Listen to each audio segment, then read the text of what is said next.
Welcome to the Giving Town podcast. I'm your host, Danielle Roberts, and my goal is to share stories of hope and generosity in a wonderful community of Newberg and the surrounding area. This podcast is sponsored by my real estate team, the Joyful Roberts Group. We are licensed brokers here in town with Premier Property Group, LLC. If you're considering making a move or selling your home, I'd be more than happy to walk you through the process of buying or selling your home.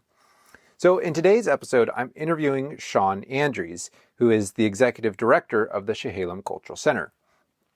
We discussed what a cultural center is, why it's important to our town, future plans, and a lot of great stuff in between. So I hope you enjoy this episode. Thank you, Sean, for joining me today. I'm looking forward to getting the word out a little bit more about the Cultural Center. So if you're in Newberg, you probably have heard of the Cultural Center, but today we're going to be talking a little bit more in depth, and maybe you'll learn some things that you didn't know before. Well, it's my pleasure to be here. Thank you for joining me here at the Cultural Center in our historic old theater that we hope to make a historic new theater sometime very soon. Exactly, yeah. So for those listening, we are on the second level of the Cultural Center. And if you've never been up here, it is basically kind of the beginning stages of what looks like a construction site. Lots of chairs and things piled around, but before too long, this is going to be a beautiful new theater, and we'll be talking a bit about that today. So the first thing that I'm going to ask, and it is a question that maybe you haven't been asked directly before, and that if you're in Newberg, maybe you haven't thought about, but we've kind of been used to having, unless you've been here a really long time, but we've been used to having a cultural center with so many different things that it does. But could you share, what is a cultural center? That is surprisingly a question I don't get asked very often. It's a really fascinating and interesting question to me. I think that those of us who are newer to Newberg kind of can't imagine what it's like around here if we wouldn't have a place like the Chehalem Cultural Center here. But I was talking with someone recently who's been in the community for a long time, and they said to me, I can remember when we didn't have something like the Cultural Center, and they were telling me what it meant to them in their experience of community to have a place like this. And to answer your question as directly as I can, a cultural center is really just a place for community to come together and to interact and share experiences. In my experience, from my perspective, culture, community is what exists between individuals. It's the shared things we do together, the history we have together, the conversations we share. So a cultural center is really just a place to prompt those interactions and a place to host those kinds of events that would do things. Lots of communities across the state, across the country, have cultural centers. There's a really wonderful cultural center I love down in Lincoln City. There's one up in Hood River that's really great. Lots of communities have one. And they mean a lot of different things to communities. And I think one of the things that sets this cultural center apart in this community is what a central fixture it can be in the life of this community. Communities like Newberg, rural communities, I've spent my whole life living and working in rural spaces, and they used to have like a Grange or some sort of other central town place. Like I went to clown school in a small town outside Arcata in Northern California called Blue Lake, and it's a very old dead logging town, and it's about 1,100 people. They have, I think, 12 churches, native gaming casino, an old lumber mill, and this clown school. And once a month on Sunday morning after church gets out, everyone would come together and have pancakes. And it was kind of like the one place in town where everyone would have an excuse to interact and to kind of talk about what's going on. And places like Newberg used to have lots of those natural kind of watering holes, those pathways, places where people would cross paths. And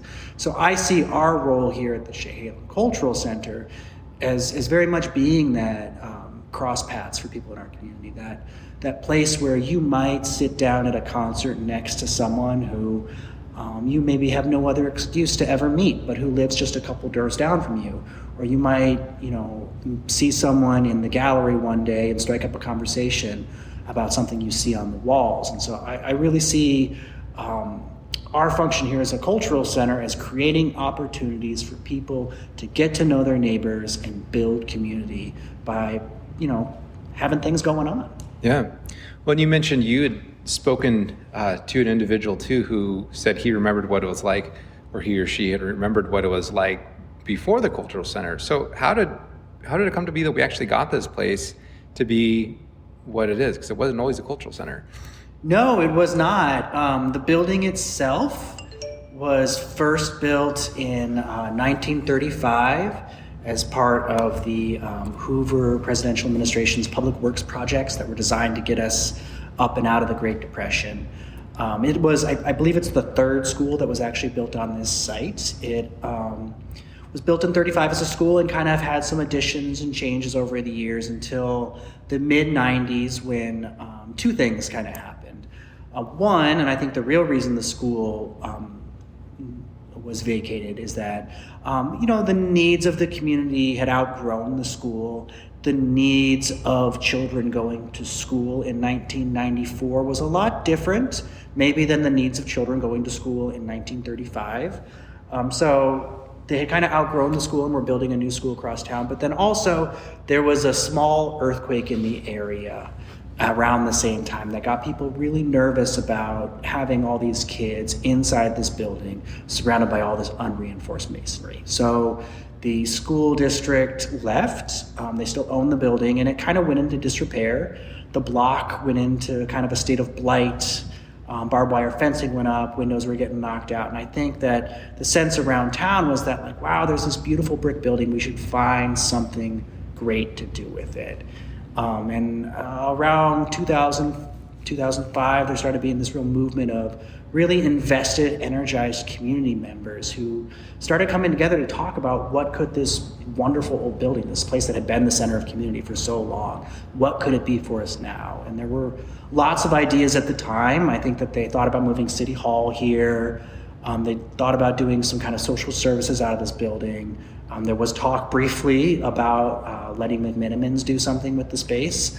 But ultimately, this idea of a cultural center and something that was going to benefit for the community was what was settled on. And so the Chehalem Parks and Recreation Department kind of stepped in at that point, and they bought the property from the school district for $1 under the stipulation that it would remain in the public domain in some way.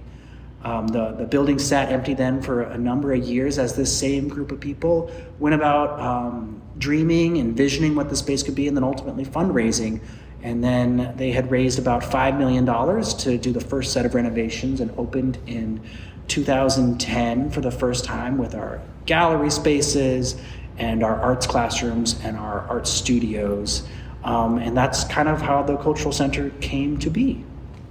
Yeah, it's a cool story, and I had forgotten actually how recent it was and what the timeline was. And we'll talk some more about some of the future phases, because really the first phase one, was kind of level one in many ways, right? Yeah. And then we're sitting up here in level two, which will be phase two. But we'll get to that later on in this episode. But you kind of touched on it in what you were saying before about what a cultural center does, what its purpose is. But what do you feel specifically for Newberg that the importance of the Chehalem Cultural Center is for our community? Yeah, I think for me, that became very clear pretty early on. I remember kind of like during my first year, we had a theater company, a Hispanic theater company, a Latinx theater company out of Portland called Teatro Milagro come to town to do a touring show. And they did a bilingual show in our little black box theater. And we did a lot of outreach. It was a free show to bring community members in. And I remember sitting in the theater that night, and as the show was going on, and it was a funny show, and it was in English and in Spanish. And I remember the audience that night was about a third native Spanish speakers and about 2/3 native English speakers. And I remember watching us all watch the same show together and thinking that this was a room full of people that for any other reason would never be a room full of people together, even though they all lived, in the same area. And I remember watching as we all laughed at the same jokes and then laughed at different jokes and then laughed at each other because we were nervous that they were laughing at something we didn't understand. And there was a talk back that the actors in the show had with our audience afterwards. And it was just a really wonderful experience that for me showed the power of what art can do in a community. And it prompted conversations between people that had probably never spoken to each other before.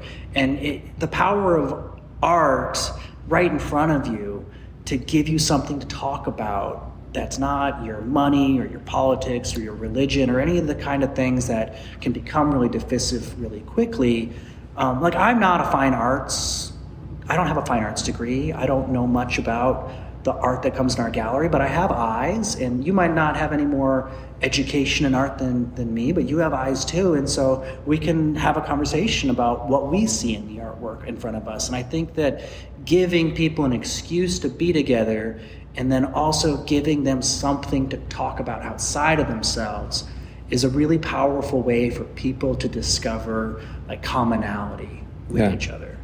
Yeah. Well, on that note, you mentioned you don't have a degree that maybe lends itself specifically to this, but you mentioned earlier that you had gone to clown school. So what did your career path look like to where you now are overseeing the cultural center here? Yeah. It really, in hindsight to me, seems like I had a lot of experiences that prepared me uniquely for this role in this community. I grew up in the Rogue Valley, and I was so very lucky that when we settled in the Rogue Valley when I was about 10, that it just so happened that we had the Oregon Shakespeare Festival next door. And to me, as a kid growing up in what is a pretty remote place, to have, without hyperbole, the world's greatest rural theater company right there, it seemed very normal to me to go and see a play a couple times a summer and a really high quality product. So my comfort level with the arts, particularly with theater from an early age, was very natural, and it felt like a place where I belonged. And if the Shakespeare Festival hadn't existed in the Rogue Valley, my upbringing would have been very different, and I probably wouldn't have gone to the University of Oregon to study theater. And theater is ultimately what I got my degree in. And I probably wouldn't have gone on to spend the next 10, 15 years of my life as a working actor and as a writer and a director and touring theater. I lived for a year in Kentucky working with a really wonderful theater company, the Actors Theater of Louisville, where I worked in all the kind of administrative parts of the office, but also on stage. And I think that was the first place I ever was like, oh, like this is a regular job for some people. And I went on to live and work in New York for a while, and ultimately came back to Oregon, where I was a working actor for a while. But then I, kind of slowly but surely started to realize that what I have to offer an ensemble isn't just as an artist. I went to school. I mentioned I went to clown school. I went to physical theater devising school. And devising is a form of playwriting where the actors are the performers, they are the writers, they are the directors, and you kind of just all come together to collectively write a play. And one of the things that happens in devising is everyone kind of naturally gravitates towards the roles that they can best lend an ensemble. And so in my career, I started to realize that one of the skills I brought to the table that other people might not bring as strong to the table is administrative. I was really good at booking spaces. I love fundraising. I love spreadsheets and organizing. And these aren't things that all artists love to do. So over that part of my career after I resettled in Portland, it just kind of was a very natural slide to me moving towards a more administrative role. And as I grew in that, I started to care very deeply that art happened and a little bit less about specifically what that art was. So I found myself wanting less to be the artist on stage, but more and more to make sure that those artists had a space and a platform. So I worked for a time for Body Vox, which is a dance company in Portland. I worked for the Portland Ballet, an administrative role. And then I think my first like full-time job ever, actually, I was hired as program director for the Circus Project, which is a really cool circus school and nonprofit in Northwest Portland that I'm still very connected to. And I worked there for several years and really learned how to build a program and be administrator. And from there, I went on to be the operations manager at Portland Center Stage for a few years. And I really loved that job. It was really rewarding to work in a giant, big theater company like that. And I was very happy there. And then one day, I quite randomly came across this job posting for this Chehalem Cultural Center, which I had never been to. And I remember reading that job posting for the executive director and just thinking, they're talking about me. And I remember reading like everything that was bullet pointed in that job and was like, well, I have that, I do that. And I kind of had this moment of like, well, maybe I should let them know that I'm who they're looking for.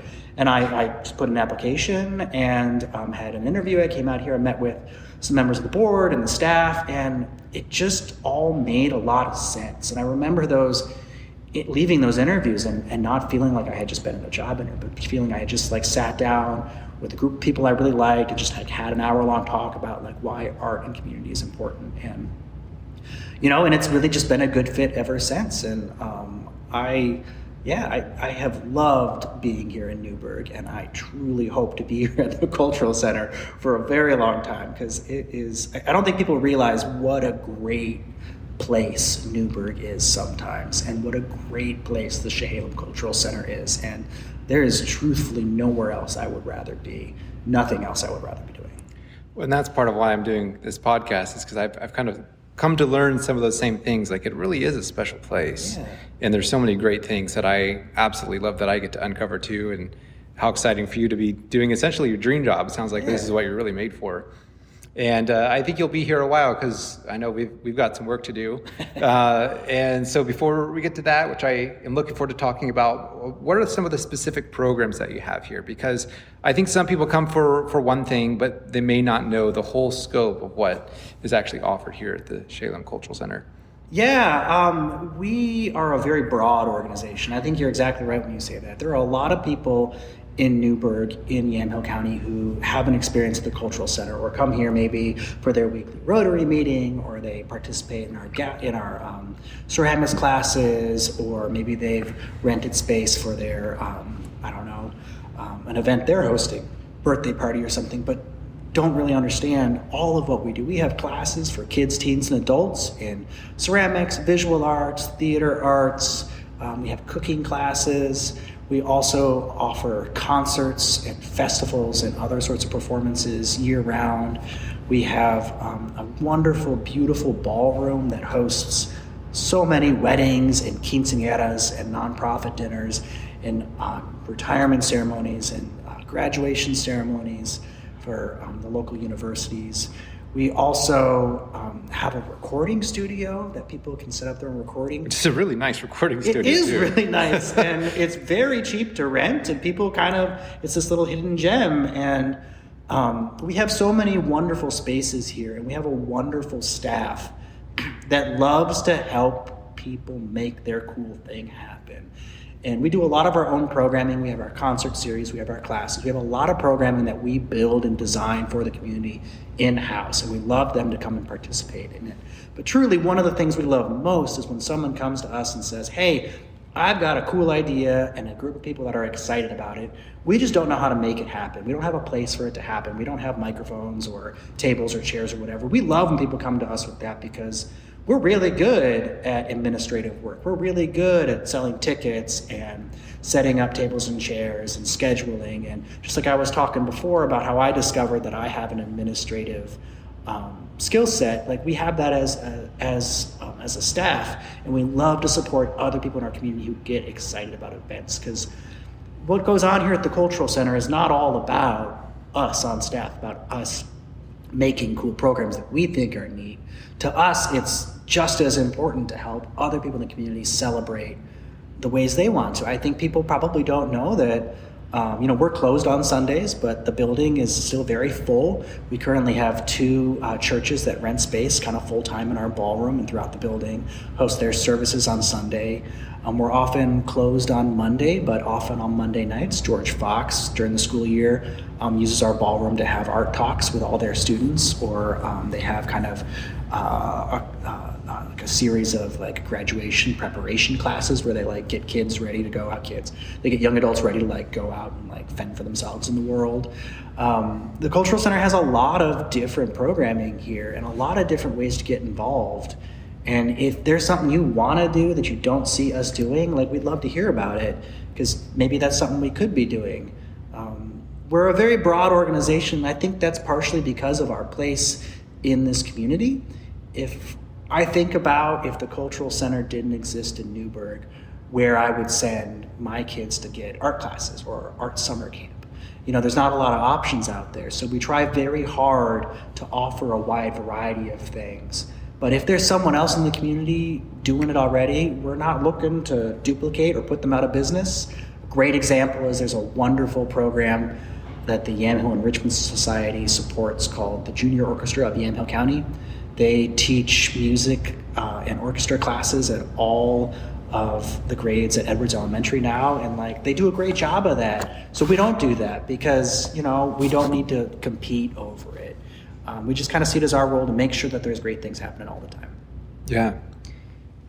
There's so many different programs, and it's as I've gotten more acquainted with the Cultural Center and have kind of learned like, wow, how did I not know about this? And I was one of those people who I came in, whether it's in the ballroom or sometimes in one of the, I saw the ceramic studio, but knowing that there's a Cultural Center and that there's the Black Box Theater that can have its own little performances, and even that there's an entire second level, like somehow not looking at the building did I realize like, oh, there's a whole second level just because it was closed. But let's talk about that. So kind of some of the future plans about where the Cultural Center is going, and there's some fundraising happening and some really exciting stuff. And we mentioned at the beginning that we're right now sitting in what's going to be the theater, the new theater. So can you talk a little bit about that? Yeah. So the building here, the old Central School, is probably about 45,000 square feet.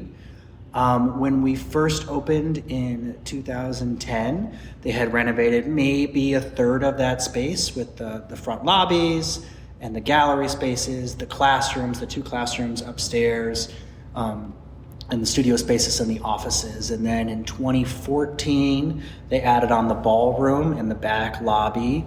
And then in 2019, we finished the first floor by adding our culinary center, our cooking classroom, and a couple of bathrooms there. But we are looking at moving on to our next phase of construction, which will be our performing arts wing, which will include a redesign of our grand lobby and a big staircase to bring people up to the second floor.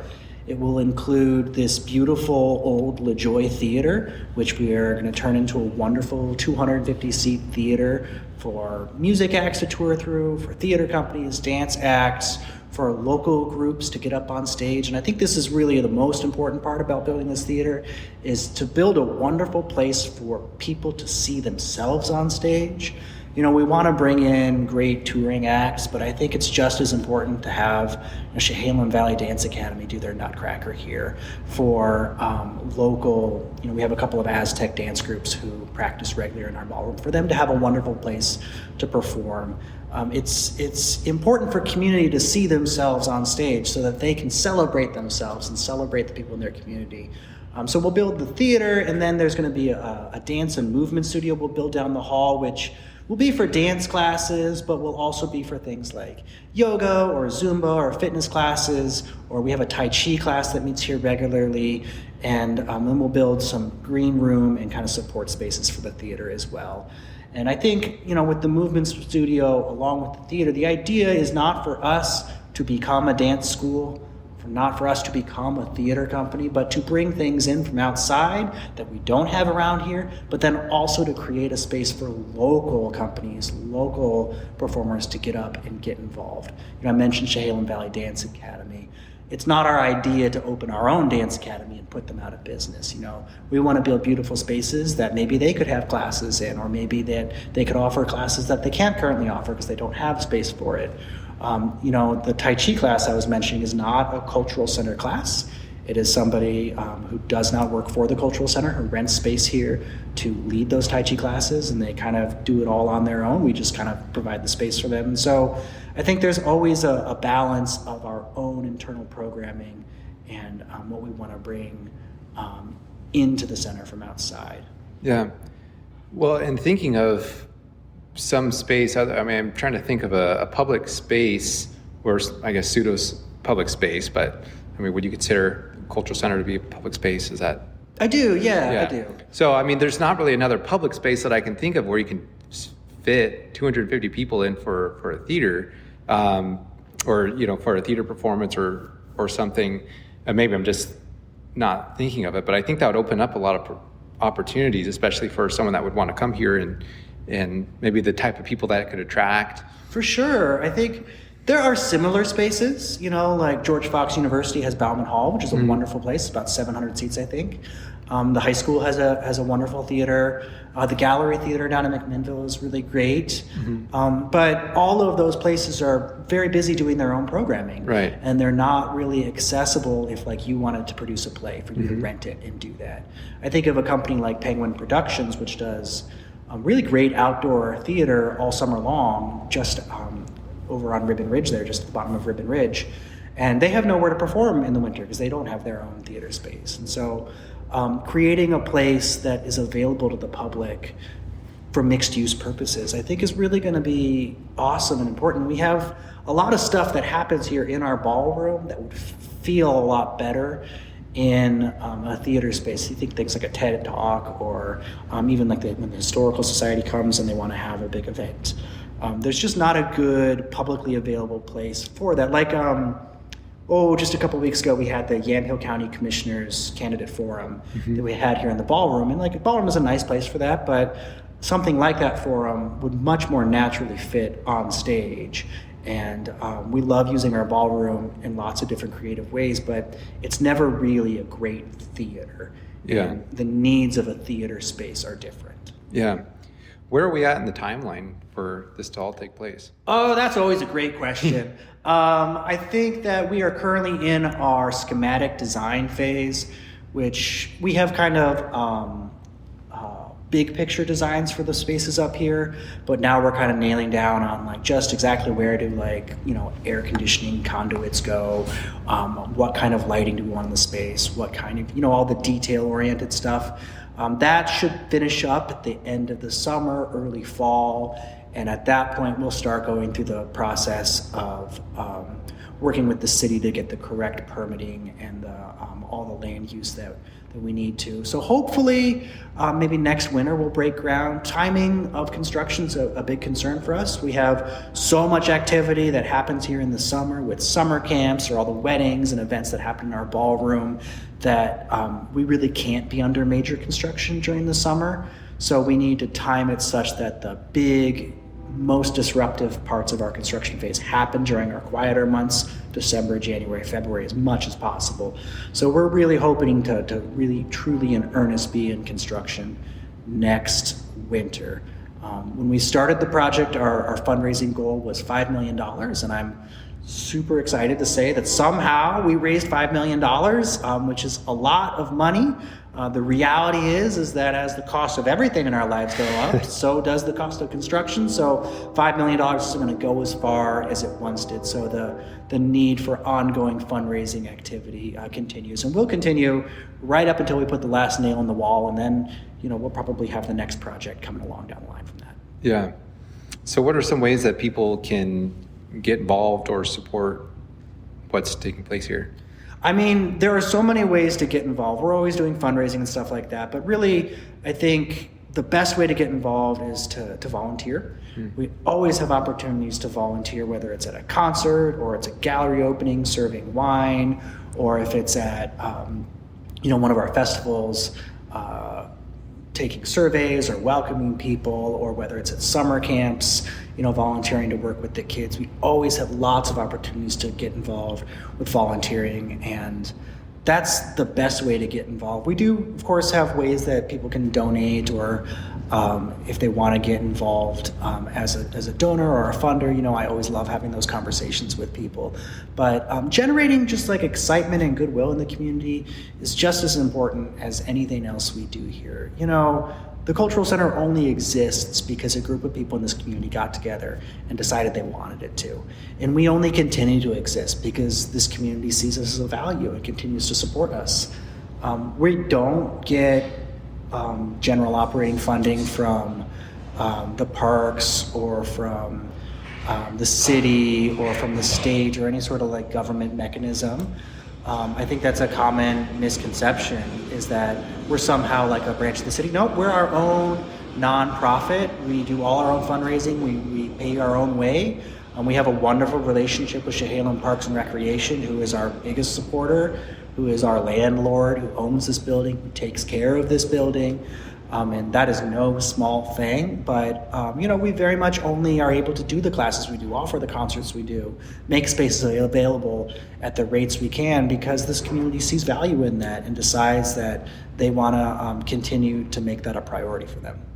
Yeah, well, I definitely am glad that the Cultural Center's here, and I can't really imagine.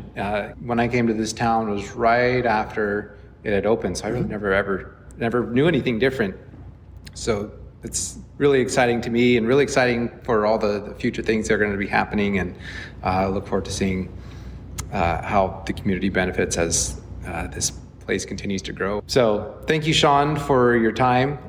It's been great getting to hear some of your thoughts and get to know your background a bit and hear more about the Cultural Center. So, yeah, I'm going to put one more plug in there, sure, which is just to say that this building has so much history. And there's so many people in this community who went to school here, or their kids went to school here, or have some sort of history. One of my favorite things is when people come through the building and tell me about what it was like when this building was a part of their lives earlier on. So if you are out in the community and you feel like you want to stop by the Cultural Center and tell me about your experience or what it was like to go to school here, always stop at the front desk, ask for me. I always love to hear it. If you have old yearbooks or school memorabilia, we're always looking to catalog and kind of save and preserve that kind of stuff. So it's very much not only about the future, but it's also about preserving this kind of history that is our building. Yeah, awesome. Well, thank you, Sean. Cheers. Thank you so much for listening to this episode, and I hope you enjoyed learning more about the Cultural Center and how it is a great addition to our community. If you enjoyed today's episode, please hit the subscribe button to make sure you get each episode as it comes out. Also, if you support the mission of the Giving Town podcast, please consider leaving a 5-star rating, as that helps more and more people discover these episodes. Again, this podcast is sponsored by my real estate team, the Joyful Roberts Group, and we always work to give you an amazing experience buying or selling your home. Well, thank you again so much for tuning in, and I'll talk to you next time.